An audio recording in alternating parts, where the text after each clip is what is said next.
Dinah McNichol, we ask, is Peter Tobin one of the most prolific serial killers of our time? Other victims' families need to know what happened to their child. Tonight, revealing new insights into Tobin's life, detectives ask for your help to uncover the truth.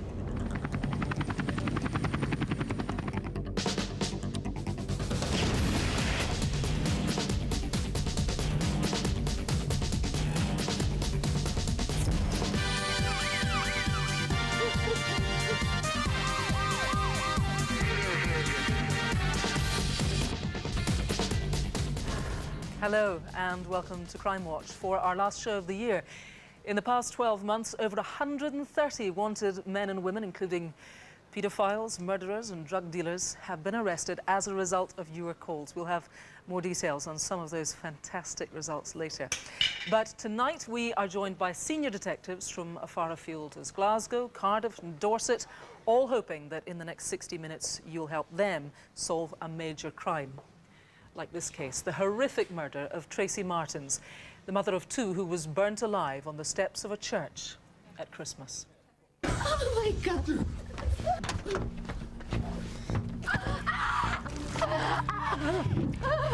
Oh no! And Rav, who's in your sights tonight? Well, I've got this lot on my Christmas wish list, and in some of the most truly disturbing CCTV footage that we've seen. Can you name the thug who started kicking off after the pub and then went on to attack a woman? And I've got the unbelievable story of how countless museums, some of the world's leading art experts and even the Queen were duped by this man, Sean Greenhalgh, an unemployed loner who created ancient masterpieces, all from his garden shed. But first tonight, a man whose crimes have been featured on Crimewatch numerous times over the last 20 years. We now know that Peter Tobin is a serial killer who has spent his whole life targeting young girls to abduct, rape and murder. Well, the 63-year-old drifter was finally convicted last week of the murder of teenager Dinah McNichol, ending 18 years of uncertainty for her family. As Dinah's father, Ian, gives his first interview on television since the trial, detectives ask for your help to determine how many more victims have suffered at Tobin's hands. Rav joined the team on Operation Anagram, the nationwide investigation into the serial killer's crimes. The sex offender has been found guilty of raping and murdering a Polish student in Glasgow. Peter Tobin has been charged with the murder of Vicky Hamilton, who went missing 16 years ago. The serial killer, Peter Tobin, is convicted of another murder.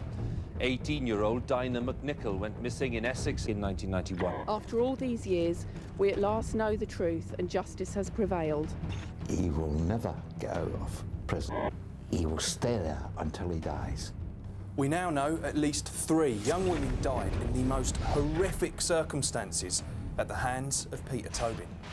With speculation rife over how many more girls he's murdered, police need your help to establish whether Tobin is in fact one of the most prolific serial killers this country has ever seen. Yes, he will rot in jail. I very much doubt he'll ever get out of jail. But you can't deny that sense of closure to any other victims' families. They need to know what happened to their child. Operation Anagram is the largest investigation of its kind ever set up in the UK. For the last 3 years, detectives have painstakingly pieced together Tobin's life, looking for evidence that links him to or eliminates him from other crimes. It all began in September 2006. Police investigating the disappearance of a Polish student in Glasgow say they expect a body which was found hidden in a church to be identified later today. The missing student was last seen in the company of this man, 60-year-old Peter Tobin, who'd been working as a handyman at the church. He too has since disappeared. A doctor in a London hospital recognised the wanted man as a patient who'd admitted himself under a false name days earlier. Yeah, can I get a P&C descriptive check on a Peter Tobin? The man has gone on trial in Edinburgh, accused of raping and murdering a Polish student. Judge told Peter Tobin that he should serve a minimum of 21 years and described him as an evil man. So, Dave, it was after the murder of Angelica that really started Operation Anagram. So why was it created? We started looking, as we would do as a normal investigation, looking at the life of this individual. And in the early stages of that investigation, we established that this was an individual that travelled throughout the UK and used numerous names. He frequented places where vulnerable women would hang out and had as many as 20 SIM cards linked to his mobile phone within a year. So the suspicion at that time was, this is a guy that's done this before. Detectives were right. Within months, Tobin was linked to the disappearance of 2 other young girls. In February 1991, 15-year-old Vicky Hamilton vanished from a bus stop in Bathgate near Edinburgh. It was one of the largest missing persons inquiries that Scotland had ever seen. My colleagues in West Lothian are now gravely concerned for Vicky Hamilton. Every day for 16 years, we woke up thinking, is today the day we'll find Vicky? Is today the day we'll find she's been murdered? It was only when detectives from Operation Anagram discovered Tobin had been living in Bathgate at the same time Vicky went missing that the shocking events surrounding her disappearance came to light. Tobin had abducted, drugged and sexually assaulted Vicky before murdering her. He then mutilated her body, transported her 500 miles to his new Margate home and buried the schoolgirl in his back garden. Within 6 months, another teenager had gone missing. 18-year-old Dinah McNichol disappeared on her way back home from a music festival in Hampshire. That slim hope was always there. And I never changed the lock, just in case he would come back. But she never did. It was nearly 2 decades before Ian McNichol was to find out what had happened to his daughter. The man who she'd hitched a lift with was Peter Tobin. Only he knows the horrors he subjected Dinah to before he murdered her. Tobin buried her next to Vicky. You will only understand it if it ever happens to you or a member of your family. Then you will understand, and that's one thing I do not wish on anyone. You can see behind you, this massive board is really what Operation Anagram is all about. This huge, great timeline. But there are these big purple blotches are areas that you don't know so much about him. And these are detailed on the board here. For example, 1977 to 78, 85 to 86. And you really want to know more about what he was up to back then. The key is what he looked like throughout the years. People may be looking at that, recognise him as another individual. Or more importantly, a bit of information about him. So this was an individual that could ingratiate himself with anyone. He was an affable type character. He had numerous girlfriends, numerous close friends, some of whom will probably not have come forward. Unfortunately, I don't think Vicky was his first. As a sense of relief when you finally find out that, yes, this is what's happened. And even just to know that if a body has been missing, just to be able to bury it. I mean, there's no greater sense of closure than just to know that you've eventually done the right thing. And people are still waiting to hear from about how their loved ones died, how their family have died. How many more? How many more? Well, I'm joined by Detective Superintendent David Swindle, who is heading up this huge Operation Anagram. You're here tonight because you want to reveal more information about Peter Tobin, and you think that what we know and what he's been convicted for may not be the end of the story. Tell us more. Yes, exactly. I mean, his offences, what he's done to these women in the past is horrific, and without doubt, he has probably committed more. And that's why it's important that the public come forward and supply any information about him. Now, it's fair to say almost every force in the country is involved in this huge nationwide investigation. Tonight you want to reveal elements of his life that were not known to you and your fellow officers. Tell us what you know that's new about Peter Tobin and what he got up to. Yes, it is. It's a massive UK-wide operation, and information has been coming from various parts of the UK. And some recent information, very recent information, is the fact that he was using sex workers, and that itself may be something that people don't want to come forward about. Okay, and there was also, he was a member of sort of biker gangs as a hobby? Yes, he was involved in biker gangs in his early days. Yes. Okay, so we want to hear from anybody who might have just met him innocently in one of those biker gangs and something rings a bell. They could have a tiny piece of information. You have also put together this sort of, as well as the timeline, you've gathered a kind of photo album of pictures of Peter Tobin, which again might be important to people. Tell us about those. Yes, this is photos of Peter Tobin through his life, but people might not know him as Peter Tobin. They might know him as some of the other aliases, and a lot of these aliases, the aliases that are on the board, are sort of combinations of his name, and he's taken the names of other people. So while the photographs are there, it may not be the name Tobin they know these photographs relating to. OK, we've got the names on the board here. We've also got them on the website, so people can look for these known aliases there. Tell me also, David, about dates. There are a couple of periods that are important that you don't really have any information on so far. Yes, 77, 78, late 85 and early, in fact, most of 1986. And what I would say is, these are important dates, but please don't focus on specifically these dates. It's small bits of information about Peter Tobin throughout his whole life we're interested in. OK, and that's what helped in the past. You've brought some jewellery. Tell me why you think this might be important. Well, the question has to be asked, why does a serial killer have women's jewellery? And this is jewellery we know that he had in his possession in 1993 and recently 2006. That is important, and we want to know where he got that jewellery from. OK, so people could recognise some of it really is very distinctive indeed, and we do know about serial killers keeping trophies, and the jewellery that you found is not linked to any of the crimes that he so far has been convicted of, and that's why it might be of interest if people can help you identify these pieces of jewellery. All of the new details, including the jewellery, including the aliases, including the photographs about Tobin's life, are on a specially dedicated section of our website tonight, together with the photos, the aliases, as I mentioned. Do take a look. If you have ever encountered Tobin, you could have that vital information that police need. You can call now 0500 600 600, or you could call the independent charity Crime Stoppers. You can do that anonymously. I'll give you their number. It's 0800 555 111. David, for now, thank you very much. Now we're going to go over to Rav with the first of this month's Most Wanted. And kicking things off tonight is Raouf Meraidi, here, a bus driver from London. 3 weeks ago, he was found guilty of causing death by dangerous driving after his double-decker bus hit a tram, killing a passenger. He was sentenced to 4 years, but he's now gone on the run. Meraidi is a French-Tunisian and could well be hiding in France. My number two here is Abdul Star Ismail, and he was charged with raping a young woman in Cardiff city centre 2 years ago, but failed to turn up at court and hasn't been seen since. As well as Wales, he has links to Oldham in Lancashire. Now, he's considered a danger to women, so if you see him, steer clear and just call police immediately.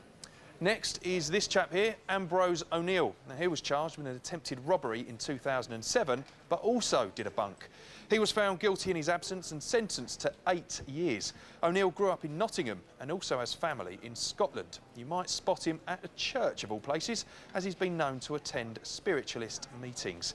And at number 4 here is Subhan Ullah, and he's wanted for setting up fake colleges to get illegal immigrants into the UK. He's originally from Pakistan and was only in Britain on a student visa himself. Ullah has links to Bradford, but could well have gone to ground in London. So if you know where Ullah, O'Neill or any of the others are hiding out tonight, pick up the phone now, 0500 600 600, or you can text us 63399, just type crime space and then your message, and it's important to leave that space, remember, or your message won't get through. And you can also check these mugshots out online, bbc.co.uk/Crimewatch. And remember, all our most wanted stay on the website until they're caught. Now, still to come, the Christmas tree sellers held hostage by armed robbers. They put a gun to my head. Do you just think you're going to die? Right enough. I know you've got money. I'll put a bullet in her head and I'll kill her. Can you name the thugs who tried to kill in a deliberate hit and run?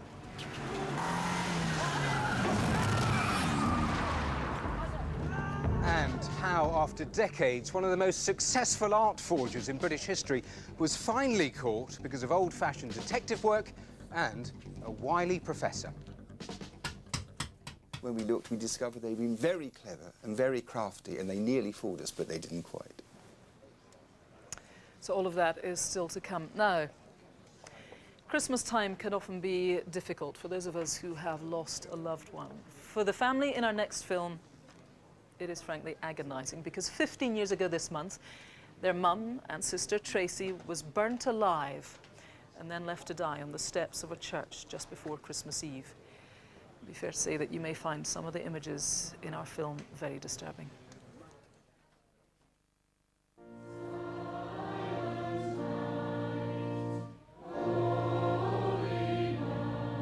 mother of two, Tracy Mertens, was taken to St Michael's Church in Eton, where 2 days before Christmas she was doused in petrol and then set on fire. Congleton Parish Church. A petrol can lay nearby. A day later, leaving 2 children. Tracy met Joey when she was 16, and they seemed really happy. She loved him. Later on, it all seemed to fall apart. The money is up to you. It's nothing to do with me. Oh my! The children, that'll have been her main concern. She loved them 2 children. She did. I'm very proud of them. It was 2 days before Christmas. Tracy, her partner Joey, and the 2 children were getting ready to experience their first Christmas in their new home in Rochdale. 5 weeks earlier, the family had left their old home in Birmingham. It's not clear why, although Joey, a habitual drugs user, admitted to owing people money at the time. Dad, can I have a remote control car for Christmas? I mean, Darren's got one at school, it's really cool. Daniel, we've just moved house. Just be thankful you've got a roof above your head. And just be thankful what you get on Christmas Day. It just didn't feel like Christmas. No presents under the tree or anything, or things like that, but that was probably because we moved so quickly. Joey. What? I'm going back to Birmingham. I'm going to pick up the benefits book. Want to leave me with the kids? Yeah. Well, how long are you going to be? I'll be back tonight. They need some money for Christmas. Right. Quick as you can, then, On the night of the 22nd of December, Tracy headed back to the Midlands to collect some of their old belongings and cash their benefit books. She spent the night at her sister-in-law's house, and the next day she made her way to her old house.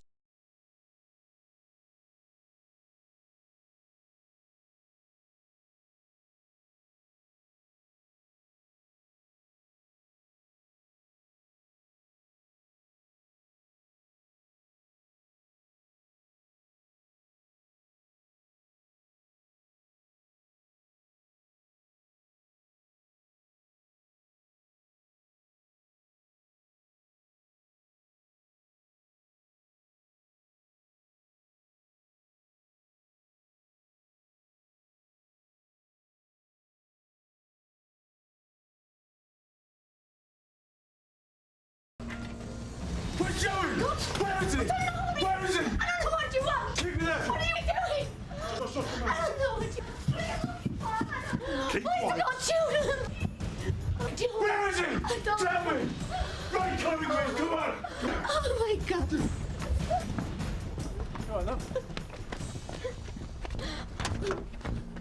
She described them as overweight, in their early 30s, with Brummie accents. On the back window was stuck a yellow, cuddly toy. The men then drove an hour away to Congleton in Cheshire. During the journey, Tracy heard the men arguing in what we believe was probably patois, a Jamaican dialect. Mum must have been scared. Not knowing what was going to happen or why.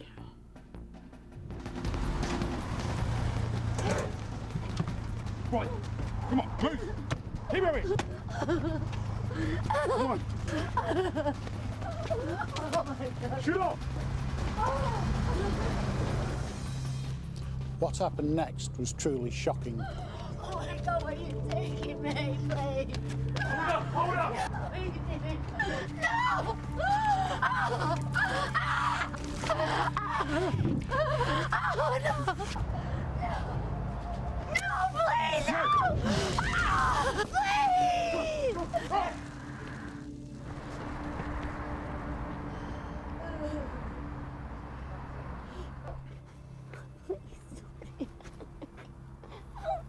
What's the matter? I've been set by you. Please help me, God. Ambulance can help you. Could you get an ambulance out to Eton Church? What's the trouble there? There's a girl that is naked, looks as if she's been set on fire. Oh, my goodness. Church. Don't worry, we'll get somebody to you. Tracy's injuries were absolutely horrific. She suffered burns to 95% of her body, and as a result, doctors struggled to find a blood vessel to administer medication. We found her shoe at the scene. It was so charred it looked like a piece of coal. Despite her critical condition, over the next 12 hours, Tracy used everything she had left to give us a full account of what happened. But in the early hours of Christmas Eve, Tracy died. It was the worst day of my life. I remember just crumbling up on the floor in a heap. I feel so sorry for her, what she went through. The happiest times of my life was with my mum. The memories I've got with her. I've been through so much on my own and done so many things on my own when she should have been there. This was a calculated, cold-hearted murder. Why would these men kidnap an ordinary mum of two, drive her over an hour away and then torture her by setting fire to her? Someone out there knows what happened. We now have DNA evidence we can use to eliminate any suspects. All we need are the names. In life, you know, you love somebody so much. And I loved her so much. And I will do anything. And I just want somebody out there just to help us, anything. I just think if she deserves to be at peace, be at rest, because I don't think she'll ever will be until these people are caught. It's beyond horror. I'm joined by DCI Paul Bailey. The suffering must have been incredible. What do you think the motive was for the attack on this young mum of two? We're now 15 years further on and we still don't know the motive for this attack. What we do know is Tracy was completely innocent. The two men who forced their way into the home were looking for Joey Kavanagh, her partner. We know that when the couple left Birmingham, Joey had a drugs habit and he owed money to people. The house in Birmingham that they had previously lived in was vandalised. Tell me about that. Is that connected? Well, it certainly is connected. In the 5 weeks between the family leaving Birmingham and going back up to Rochdale and Tracy coming down to collect the benefit books, somebody had daubed death on a downstairs window at the address in Cattle's Grove. And we believe that that would have been seen by somebody. Somebody will have seen whoever did that. We'd appeal to them to come forward. Somebody will also have seen this car. It's a very, very distinctive car. Even for 15 years ago, there wouldn't have been many of these around. Describe it to us again. It's a very tatty Mark II canary yellow Ford Escort. It was seen in and around the Eton area, but we think people will still remember it because of the horrific nature of the murder. Okay, and it had this cuddly toy, sort of, which was almost matched the car in terms of its colour.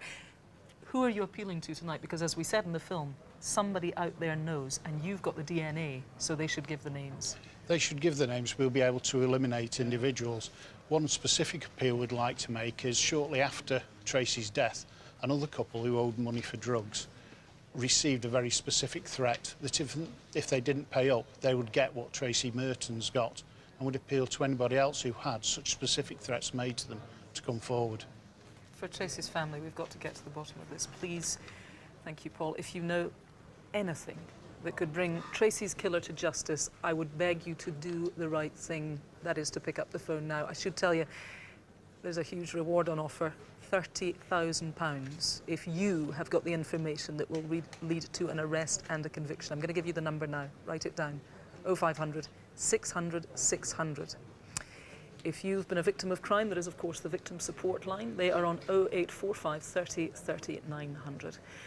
For now, here's Rav with some more of his most wanted. Right, at number 5 is Mark Pong Slater. He's wanted for escaping from prison in Derbyshire last year, where he was serving 12 years for importing drugs. Since disappearing, Pong Slater has been up to his old tricks, dealing in cocaine in Leeds. He uses the names Mark Pang Slater, Mark Thomas, and the street name of Pang. And he has links to Lewisham in south-east London. Next here is Zhuwei Fan, a former bank clerk at Barclays, but he's not Employee of the Month after nicking £1.5 million from them. He was charged but failed to turn up at court and was sentenced to 5.5 years in his absence. He's originally from China but has links to Reading. 7 here is Jason Elton John Waller. Yeah, you heard me, not to be confused with the great man himself. Waller needs finding fast because he is a convicted child sex offender and has recently broken the conditions of his release. Waller's lived all over the country, including Devon, Kent and Wales. He speaks with a West Country accent and was last seen sporting a moustache and a beard. And finally, here at number 8 is Imtiaz Hussain, and he was due to be deported last month, having done time for rape and false imprisonment. But he escaped from the Pakistani High Commission in Knightsbridge. He has contacts in the East Midlands and Manchester, and he's a nasty piece of work. So if you see him, keep well away and just call police immediately. So come on, do you know where any of this lot are tonight? Don't wait, call us here in the studio, 0500 600 600, or you can text us on 63399, just type crime, space and then your message. Don't forget, leave that space or your message won't get through. And we have more wanted faces on our website where you can also sign up for regular updates, and that's bbc.co.uk/Crimewatch. I should tell you, we're getting loads of calls on Peter Tobin, which is great. We've had plenty of information about some of that jewellery being linked to the military, so we don't need any more calls on that. Other information, they'll keep calling. Now, 18-year-old Aaron Hoff here is very lucky to be alive. 3 months ago, he was on his way home from a night out when he became the victim of a deliberate and malicious hit and run.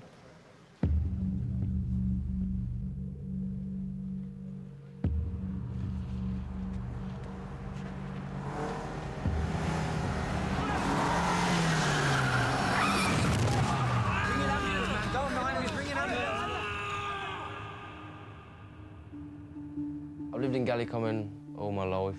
I've grown up with all my mates around this area.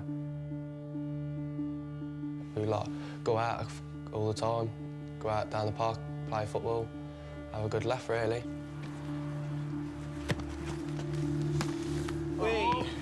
Aaron's a likeable lad. You know, we're proud of him. He certainly likes a good time with his friends. He loves to play football, whether it's just down the park or in the football team or getting a game on a Sunday morning. He's gone on to play for the county and the district. It was Friday evening and it was quite early, it was about 8:30.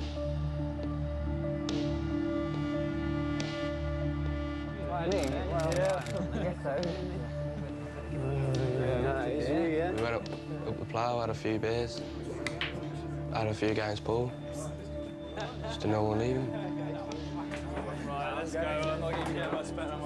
When we come out of plough, it was probably just gone past midnight, and we were just walking home like we do normally. Where do you want to go then? I'm going home, man. Go here. As we walked out, there was 2 girls in front of us. Straight home. Hey, hello. Shut Oh, man. Better look next time, yeah. We didn't take much notice of the girls. We didn't even speak to them after that.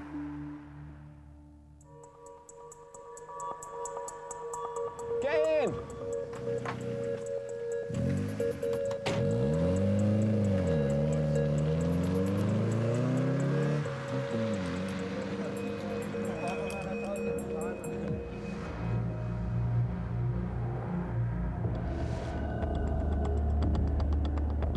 And I looked up and I just seen the car lights. We were still laughing and joking. Just a split second, in other words, because I didn't know if it was a joke.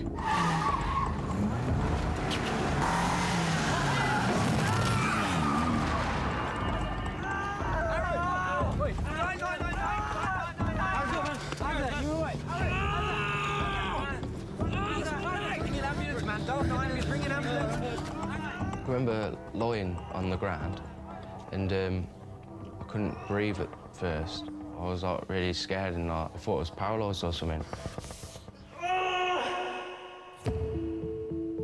It's my left tibia that's broke and there's like a crack like halfway down the bone, which is open, just where it's like splintered from the impact of the car. When we initially saw him, it was total shock after I found out what had happened. I just couldn't grasp you know, how somebody could do that to somebody. We could have died, and all four of us could have died. He might not be here now if he hadn't probably jumped on impact. I mean, he could have hit the windscreen, you know, anything could have happened. It's pretty horrendous that somebody could do that, I think. Well, I'm joined by DC Jenny Fallon. Entirely unprovoked, this. This whole incident is malicious, it's completely unprovoked. The driver has deliberately mounted the curb and driven directly at Aaron and his friends. He's accelerated towards them and clearly not even thought twice about the consequences, which could have been fatal. Yeah, I mean, Aaron's got a horrible injury, but not just one of them could have been killed. A lot of them could have been killed. Yeah, all four of them quite easily. I mean, Aaron has been lucky under the circumstances. He has got a nasty break to his left leg, which has been in cast for the past 13 weeks. And it's showing little signs of healing. It's very nasty. I don't know if you'll be able to tell me this, but do you think the guys were local, the guys in the car? We don't know. It's possible they were local. We've done extensive inquiries into local vehicles. All that we do know is that the vehicle involved is a white Vauxhall Corsa. It is distinctive. It's got a very distinctive body kit and possible damage to the front near side where it's obviously collided with Aaron. So it is possible that it's identifiable to somebody at least. Yeah, I mean, it's a distinctive car. What about these girls in the back? I mean, entirely innocent, but really important. Really important. I mean, the girls, we think, are around 16 years old, completely innocent, didn't know that obviously this was going to happen. They've got in the car, but they may well be very frightened, but they need to come forward. They know who's responsible and they don't need to be worried. They need to come forward and speak to us. Jennifer, now, thanks very much. If you've got any information, do call us here in the studio. Let me give you the number, 0500 600 600, or you could call Crime Stopper. You can do that anonymously, 0800 555 111. Now it's over to Rav with some criminals caught on camera. Some of the most disturbing images we've seen are on this month's CCTV. We're in Canterbury, Kent, back in September, and this elderly lady is paying for the car park after a spot of shopping. But who's this lurking in the background? Don't be shy, mate. Danny DeVito. Can I have your autograph, please? Wait a minute, something's not right here. He's part of a double act. Joined by a mate, they loiter near our shopper. One of them chucks cash on the floor, and while the victim picks it up, our Danny double helps himself to her purse. They'd followed the OAP for over an hour before pouncing, and it's not the first time they're believed to have struck. It's certainly some performance, but it won't be winning him an Oscar anytime soon. Thieving from a pensioner. How low can you get?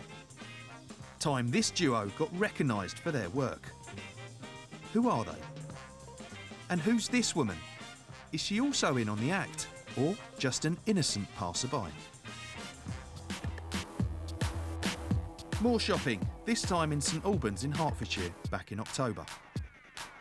These two are after some designer jeans, and they could certainly do with them, or at least a new belt. Nice pants. The sales assistant comes over to help, but they have no intention of paying.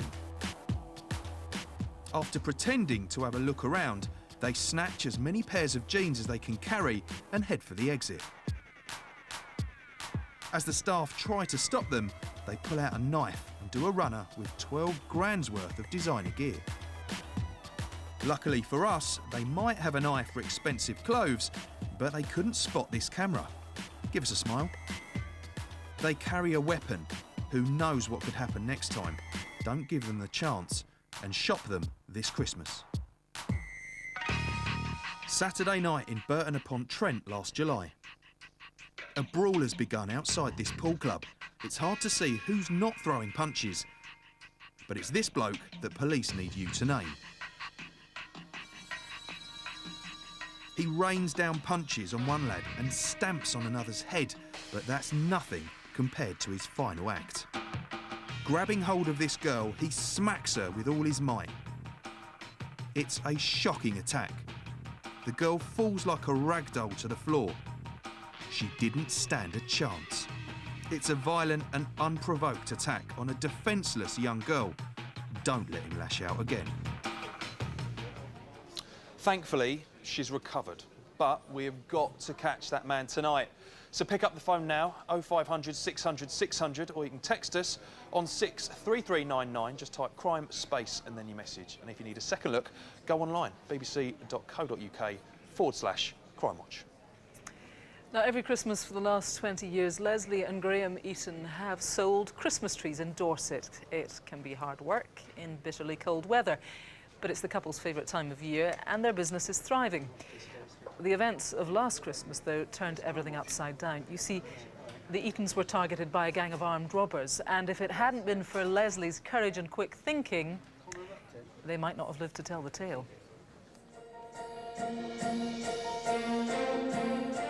Leslie, I'm just going to put this with the other 7-footers. That's great. Well, that's a beauty, isn't it? Yeah. I've been selling Christmas trees for about 20 years, but here we've had a retail outlet for about 8 years. Hello. Hi. Hello. Looking for a tree. Yep. You know what sort of size you want? The end of November up until about the 20th of December, really busy time here. We don't stop. It's lovely, that one, isn't it? We put our display boards up out on the road, and the public, you know, obviously see it and just come in. We enjoy it. It's very Christmassy and it's a nice atmosphere. I was sitting on the settee watching the telly. We heard a loud thud. What was that? I'm sure. I'll go and look.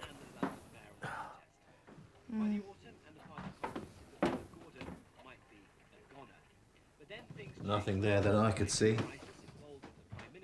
Sat back in the chair and I sort of didn't even give a second thought. The second loud bang was about 10:15. As I got out of the chair, there was 3 blokes stood in front of me, dressed completely in black. The one in the middle just put a gun in my face. Where's the money? Where's the money? What money? We haven't got any money. We will put a bullet in her head unless you tell us where the money is. OK, the only money I've got is in the kitchen. No! Oh! Ah! Oh! Where's the rest of the money? That's all the money we've got. Oh! Oh! My biggest fear they were going to do hurt Leslie. Oh!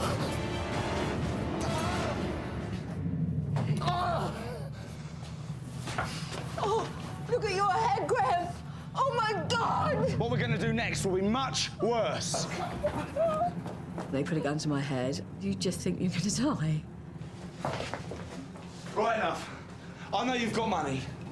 I'll put a bullet in her head and I'll kill her. I don't care. I'm going back to London. I'm out of the way. Leave her alone. We haven't got any money. If we had, we'd give it to you. Don't look at me.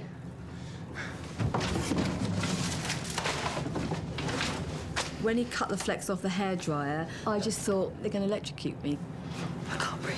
And I was sort of crying, and I just thought I'd take it one step further, and I started breathing really heavily and puffing and going, you know, my heart's really tight. My wife has a heart condition. Don't let her die. When Leslie went making out she was dying or having a heart attack, I knew what she was doing.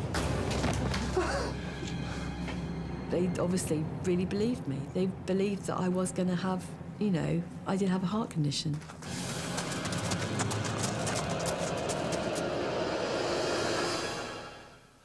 They're gone. It's not so much the money, is what they put us through and the violence they used, really. I know it's a year, but sometimes, you know, talking about it, we just want to get them caught, really. DCI Michael Mullen is with me. You're having to investigate the case. Really terrifying attack for this couple. Yeah, what makes this worse is the fact that this happened in Mr. and Mrs. Eaton's own home. Yeah. And for their peace of mind, it's really important that we try and catch these 3 men. It's pretty clear to you and your team that this was a targeted attack. Yeah, I believe it was a targeted attack. Their business is very remote. They don't generally advertise to the public. And whilst their offenders suggested they were from London, we think that's a bit of a red herring, and we'd appeal to the local community, particularly in Dorset, to try and help us find out who's responsible for this. The roads that run around, Michael, the property are pretty quiet, the public roads there. So there are some vehicles that stand out for you that you want to trace. Take us through them, starting with this blue truck. That's absolutely right. About 7 days prior to the incident, a pale blue Mercedes pickup truck was seen at the address. It had a grey Land Rover on the back of it, and it was quite a noisy vehicle. We think it was Y, A, B or C registered. It had 2 white males on board, a mixed race male on board. We think this might have been the gang doing a bit of a recce, but we're really keen to identify this truck and at least try and eliminate it. OK, and there's a car, it's a Ford Focus, the car. That's right. On the day of the incident, a Ford Focus was seen on 2 occasions. Once between 10 a.m. and 12 a.m. in the Candy Lane area, and again at 6:30 p.m. about a quarter of a mile away from Mr. and Mrs. Eaton's home address. OK, and E-Fit too. Describe this bloke to us. Yes, there is. He's a male, he's white, he's 40 to 50 years old, he's got dark hair, he was wearing a green tweed jacket, and most significantly, he was 24 to 25 stone. So we'd be really keen again to identify this gentleman and again try and eliminate him from our inquiries. OK, Michael, for now, thanks very much. This gang are clearly dangerous. They do need to be caught. Tonight, you can call or text us now. There are the numbers on the screen, 0500 600 600. The text number 63399. Now, here are Rav and Matthew with some fantastic pieces of news on previous cases. First news on a case that made headlines today. It was the first ever appeal on Crimewatch. The brutal murder of 16-year-old Colette Aram. We start with a case that's chilling. Somewhere, probably in the English Midlands, there's a killer on the loose. Colette was found sexually assaulted and strangled in a field near her home in Keyworth in Nottinghamshire. But despite a massive manhunt, the case has remained unsolved all these years until now. Following advances in DNA, 51-year-old Paul Stewart Hutchinson, a married father of 3, was charged with her murder. And earlier today, he finally admitted killing Colette. He'll be sentenced in the new year. Next, a case which has spanned nearly 2 decades and been on the programme more times than any other appeal. It's the hunt for the so-called night stalker wanted for attacking elderly people in south-east London. Well, earlier this month, a 57-year-old man from Brockley in South London was charged with 22 counts of rape, indecent assault and burglary. The case goes to trial next year and we'll keep you updated. Earlier this year, we reconstructed the murder of 3-year-old Francesca Bimpson. Just before Christmas, an arsonist targeted her family home.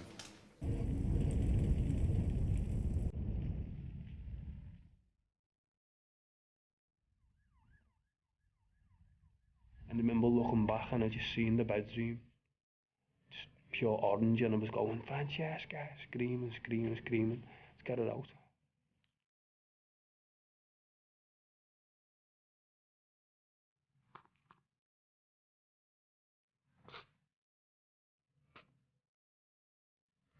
And I just knew that she'd gone. We had a fantastic response on the night of our appeal, and one caller gave police crucial information. Well, great news. A fortnight ago, Francesca's killer was brought to justice. Graham Heaps, a 44-year-old from Liverpool, was convicted of the little girl's murder and sentenced to life. We asked Francesca's father and brother Kieran what this has meant for them. It does make it easier for the family, and we know that he's not living a normal life and he hasn't got happiness because he's in jail for 28 years. There was quite an overwhelming response, and we were made up that people had come forward. Your faith in human nature's reignited, if you like. I'd like to appeal to the viewers of the programme, if they do know anything about past or present crimes, to come forward with information. Francesca's family have now set up a campaign to help other victims in similar circumstances. Details are on our website. And finally, last month, we reappealed for information about the murder of the Birmingham taxi driver and father of 3, Mohammed Arshad, who was found stabbed in the head last July. We showed you CCTV of a man police wanted to speak to about the murder. But we had a great response with several names put forward. As a direct result of one of those calls, a 27-year-old man has now been charged with murder. Now, take a look at these beautiful works of art. They're just a few pieces from a vast collection of paintings, ancient stone carvings and historical tablets, soon to be seen on display at the V&A Museum. They've been admired by art lovers, experts from across the globe and even Her Majesty the Queen. But they're all fakes, created by one man, Sean Greenhouse, and incredibly, all in his garden shed. Matthew takes up the story of how one of the most prolific forgers in history was finally caught.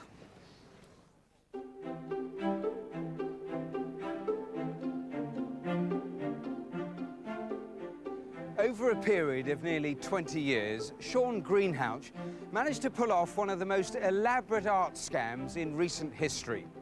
Fooling many of the world's leading experts and auction houses from London to New York, this master forger became the focus of one of Scotland Yard's longest-running fraud investigations. In 1989, Greenhalgh was a 29-year-old frustrated artist living in Bolton. He had no job and was claiming state benefits. He was still living in the same house in which he was born and shared a room with his mum, aunt and brother. Sean was a very good artist, but he wasn't getting the price that he felt he deserved for the artwork he was creating. He began copying and forging other people's artwork. Sean trawled through art books to find items that were lost in history. He used everything from a Black & Decker drill to alabaster and Roman glass to create his masterpieces from his workshop, a shed at the bottom of his garden. He created works by Lowry, Moran, antiquities he could create. He could turn his hand to anything. With a range of completed fakes, Sean was ready to make some money. Now all he needed was someone to sell them, and he didn't look far. Unbelievably, he chose his mother and father, even though they were both pensioners. The plan was to approach galleries and museums, passing off the forgeries as family heirlooms. But surely, no one would fall for that. But they hadn't counted on George, Sean's father, who had the gift of the gab. At home for a while. This is very interesting. It was my granddad's originally, and I just thought it might be worth a bob or two. This is a very old piece. I think you might be pleasantly surprised. And the stories became more and more elaborate. Later that year, his father George approached experts at Manchester University, claiming he'd found a piece of lost Saxon artwork. George created a story about the piece, stating that inside was a piece of the true cross, the cross from Jerusalem on which Jesus had been crucified. But before a museum acquires a piece of artwork, it needs to be verified by a number of experts. The piece was examined by the museum, and they couldn't establish the authenticity of the wood, and eventually it was decided it was a fake. Despite the Saxon artefact being uncovered as a forgery, they managed to flog it to a private dealer for £100. This first sale, however modest, would start a chain of events that would last 17 years and earn the Greenhalghs hundreds of thousands of pounds. The family began selling to some of the country's finest auction houses. Christie's and Bonhams were both contacted by the unlikely team as the fakes became more sophisticated. As Sean's forgeries became more advanced, so did the lies surrounding them. He began to buy old catalogues, old documents describing the items that were lost in history. They began to create the items from the descriptions in these catalogues. Over the next 4 years, the Greenhalghs sold scores of fakes. Then, in 2003, they pulled off their biggest coup yet. Sean's father managed to convince experts at Bolton Museum that a sculpture his son had knocked up in 3 weeks was in fact an ancient Egyptian artefact, the Amarna princess.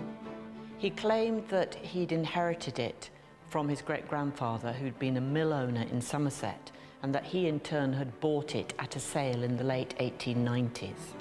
After receiving a government grant, the museum paid them over £400,000 for the fake Amarna princess. And not only did it manage to dupe 6 out of 7 of the world's experts, it also fooled thousands of visitors, including the Queen. You can't get away from the fact that, fake or not, it was a very beautiful piece of statuary. And we had a lot of researchers and scholars come also, as well as visitors who just came as part of a museum visit. High on the success from the Egyptian princess, Sean then tried something even more audacious. He turned his hand to ornate Assyrian carvings, and he set his sights on one of the most prestigious institutions in the country, the British Museum. The Greenhalghs first came on our radar, so to speak, a couple of years ago or more. I can't remember exactly, when they brought some of their work to the department. 3 big pieces of Assyrian sculpture arrived at the British Museum, and we all rushed down to have a look at them. But the stone used to make the tablets wasn't from ancient Mesopotamia, but actually from a stonemason in Wiltshire and carved by Sean in his shed. To reinforce their story, they purchased an old catalogue from 1892.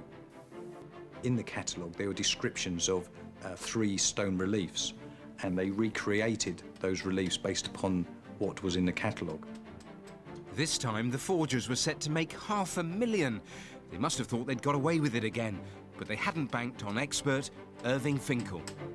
Sometimes these sculptures have a kind of caption when they show a scene, and the ancient Assyrian writing is a label underneath which tells you what it's about. And when I focused on the writing, that was the compelling thing, because there were 3 or 4 characteristics about this so-called ancient inscription which were very bizarre, and that meant that the whole sculpture was doubtful and they were condemned as forgeries. In 2006, Scotland Yard's Art and Antiques Unit began to investigate the greenhouses. What they found was a record of numerous forgery allegations spanning back over 2 decades. When we began looking at the Greenhouse family, we found what appeared on the face of it to be a very normal family. But we then began to contact museums and auction houses throughout the country, and we identified that a number of them had already had dealings with the Greenhouse family and already had concerns about some of the items that they'd brought in. After a period of time, we began to realise that they were using a number of names, alias addresses, and they were actually running quite a sophisticated forgery operation. Within months, officers went to arrest Sean. Mr. Greenhouse, with police officers were warned to search these premises. Amazingly, although he had nearly £400,000 in his bank account, Sean was still sharing the same council house in Bolton with his parents. What are you doing? Good morning, madam. I'm a police officer. You can't come I have a here. search warrant to search your property for works of art and antiquities. Hey, wait a minute.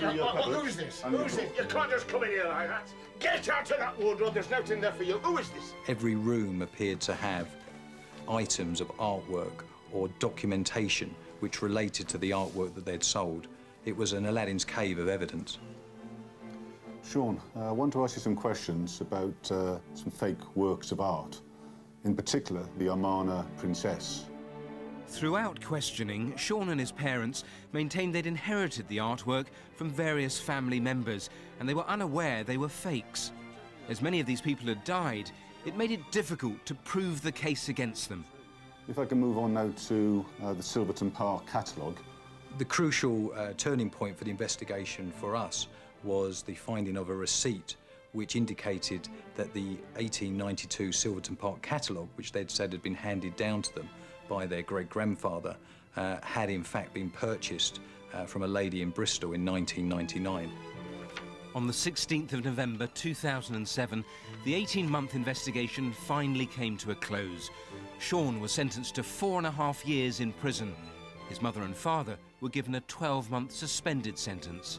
They were ordered to pay back £404,000 to Bolton Museum, Sotheby's and the Henry Moore Institute. So what was it all about? Was Sean's sole aim in life to make a mug of the art world's most respected experts? The clever thing about these people is they produce things that, in a way, we were looking for already. So when we saw it, we wanted to embrace this long-lost treasure, and then when we looked, we discovered they'd been very clever and very crafty, and they nearly fooled us, but they didn't quite. The Greenhouse family appeared to believe that they could just carry on forging artwork, and they just didn't believe they'd get caught. There's no doubt that Sean was the most gifted and diverse art forger that we've ever dealt with. When he eventually got caught, after 17 years, it was a very satisfying moment. What a tale. We've been poring over these all afternoon. They are absolutely beautiful, each in their own way, but how good are they as fakes? They are absolutely stunning, and the reason the fraud was so convincing was the meticulous research. They researched everything. The materials, first of all, the stone, the metal. This, for example, was supposed to be the first Roman silver ever found in the UK. He made it by melting down hundreds of Roman coins, just in case they dated and checked the authenticity of it. He also researched the paperwork, the history, which was crucial. They even researched the experts themselves, read everything they'd written, especially about lost artwork and the descriptions. They then made the art, wrote to the experts saying, is this interesting? And they would think, bingo, we're halfway there. Crafty. I mean, he doubtless is a master craftsman. They are beautiful works of art, but he was not a master criminal. He made mistakes. He made mistakes. Not everything was as good as the Amarna princess that you see there. I mean, that fooled experts around the world. Yeah. The Assyrian carvings, for example, they were tiny mistakes, but obvious mistakes. He had a detailed knowledge, but that wasn't always enough. I mentioned them being exhibited at the V&A at the beginning. Why is that? Well, all of this stuff is going to be on exhibition at the V&A in London next month. It's an exhibition about art fraud. The bigger headache, though, for the authorities is getting the rest of the stuff. I mean, he was prolific. He started this in 1989, but was churning it out. And a lot of it's gone abroad, but they think they've only found a third of everything actually made. Good God. A few red faces about this? Quite a few red faces, quite a few changes as well. Probably the most important is the setting up of a museum security group, and that's to share information amongst the museums, share concerns, and the hope would be that a scam on this scale wouldn't now be able to happen. Compelling tale. Now, here's Rav with a quick roundup of what's been happening on the phones tonight. We've had lots of calls in on Peter Tobin, talking about to the anagram team. They're saying it's those small pieces of information that could be those missing pieces of the jigsaw, so they are very encouraged with tonight's response. But no more on the military insignia that we showed you earlier. There are more items that were taken from Tobin online, so please check those out and see if you can help us. And very quickly, the Christmas cold case. Tracy Mertens, who was kidnapped and burnt alive. Some good calls come in.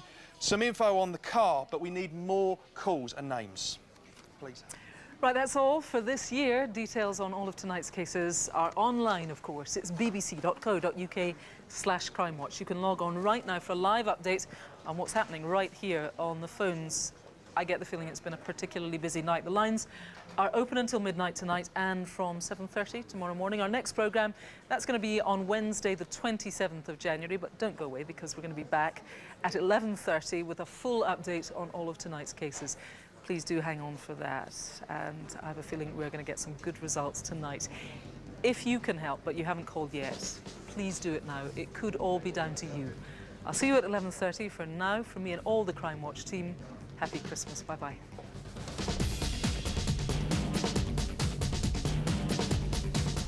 And indeed here in Northern Ireland, Crimewatch Update is at 20.